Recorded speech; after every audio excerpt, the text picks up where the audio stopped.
Bom dia, boa tarde, boa noite. Então vamos resolver aqui uma questão da prova de papiloscopista de 2018 da Polícia Federal.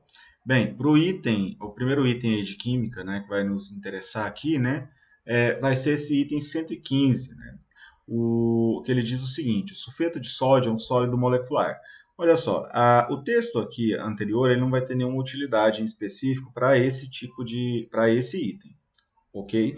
Vai, então você não precisa preocupar com a leitura desse texto, dessa interpretação dessas figuras, para a resolução do item 115, ok?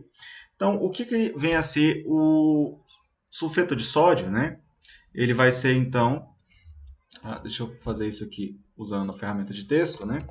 Então, vai ser o Na2S, ok? É, E ele vai ser um sólido molecular. Um sólido molecular vai ser um sólido que ele vai se manter no estado sólido por meio de interações intermoleculares, tais quais as forças de Van der Waals, né? Então eles poderiam ter ligações de hidrogênio, né? De polo induzido, né? Agora, um sólido que ele é iônico, é diferente de você falar de interações intermoleculares. Quando você tem ali é, um composto iônico, né, a interação que existe ali é uma interação puramente eletrostática. Né? Você tem um polo positivo e um polo negativo, né, e você tem essa interação eletrostática entre eles ali, ok? Então, como é que você vai saber disso olhando apenas para isso aqui, sulfeto de sódio, né? Então, o sulfeto, né, ele vai ser o nome dado a esse ânion do elemento enxofre e o sódio é o Na. Então, se você for fazer lá aquela distribuição eletrônica, né, você vai averiguar que o sódio ele tem número atômico igual a 11, ok? O que isso implica? Quer dizer que ele no estado normal dele, né, no estado, o átomo neutro de sódio vai apresentar 11 prótons e 11 elétrons. Então, olha só. Então, o que eu quero mostrar para vocês é o seguinte, que quando você faz aquela distribuição eletrônica, né, usando aquele diagrama de Linus-Pauling, né, como é que isso vai ficar? 1s2, 2s2, 2p6. Oh, desculpa, não tem 2p6 aqui não. Tem sim, desculpa, não tem esse 2s2 repetido ali. Vai ficar 1s2, 2s2, 2p6. Então, vou colocar aqui subscrito novamente, né? Gente, essa ferramenta de texto é triste. Ai, ai. Então, como é que isso vai ficar? Tcharam. O que eu estou colocando aqui? Eu estou distribuindo os elétrons pelos orbitais eletrônicos, né? Então, você tem ali os subníveis, né? Os subníveis S, subnível P, né? O subnível S cabe 2 elétrons, subnível P cabe 6. Então, até o momento, eu já distribuí quantos elétrons? 2, mais 2, 4, mais 6, 10. E aí? E aí que agora eu vou distribuir um elétron, porque são 11 elétrons, né? Porque se o átomo é neutro, ele tem 11 prótons e 11 elétrons. Então vai ficar o quê? 3s1. Então, sobra um elétron apenas aqui no subnível S, da camada 3. Ok?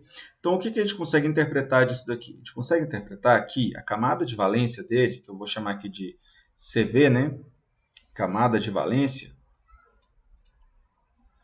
tem um elétron apenas. Ok? Um elétron. Se ela tem um elétron apenas, o que isso significa? Que quando esse átomo realiza uma ligação iônica, vai apresentar uma grande tendência a perder esse elétron. Ok? Porque, basicamente, a ligação iônica ela vai acontecer entre o quê? A ligação iônica ela acontece entre metal e ametal, ou metal e hidrogênio. Lembrando que o hidrogênio ele é um elemento à parte que ele não vai possuir nenhuma classificação específica, né? Se fosse no direito, né, talvez a gente falasse que o hidrogênio é sui generis. Né? Bem, então, no caso aqui, a gente pode também inferir disso daqui, né? Acrescentar aqui. Os metais, eles possuem 1, 2 ou 3 elétrons no máximo, ok? E os ametais vão apresentar mais aí do que esses 3 elétrons. Não é uma regra, mas é uma tendência, ok? Vou colocar aqui, tendem a possuir 1, 2 ou 3 elétrons. Então, a gente já entende aqui que o sódio ele vai ser um metal, ok? Beleza, eu fui olhar aqui na tabela para ver se já dava a ver alguma indicação de que o sódio é um metal, para você não ter que ficar se preocupando numa classificação dessas também, né? Mas ok, não há. Então você teria que ter essa percepção ou saber de cabeça, né? O que é mais ou menos esperado, né? Quando você é da área de química, né? Farmácia, ou algo assim. Mas, caso você então, você vai ter que fazer passar por essas etapas aqui, né? Você vai ter que saber quantos elétrons ele tem na camada de valência dele, e a partir disso você vai inferir que ele se trata de um metal. E o enxofre? O enxofre, se você for fazer a distribuição eletrônica dele, vai verificar lá que ele tem 16 elétrons. E que a distribuição eletrônica dele fica como? 1s2, 2s2, 2p6, 3s2, 3p4. Ok? Isso implica no quê? Quer dizer que ele tem 4 elétrons na camada de valência dele. Se ele tem 4 elétrons na camada de valência, desculpe, no subnível P, né? Ele vai ter aqui então um total de 6 elétrons na camada de valência. Então, vou destacar isso daqui. Tem 6 elétrons. Então, existe tem a regra do octeto, né? Que costuma se falar também como é uma tendência, né? Os átomos tendem a se estabilizar com 8 elétrons. Então, na camada de valência dele, né, que eu represento aqui por CV, ele vai possuir 6 elétrons. Então, é mais fácil para ele realizar duas ligações. Né? Então, e outra coisa, os ametais eles tendem a possuir mais de 3 elétrons na camada de valência. Né? Então, a gente percebe aqui então que o Na é um metal.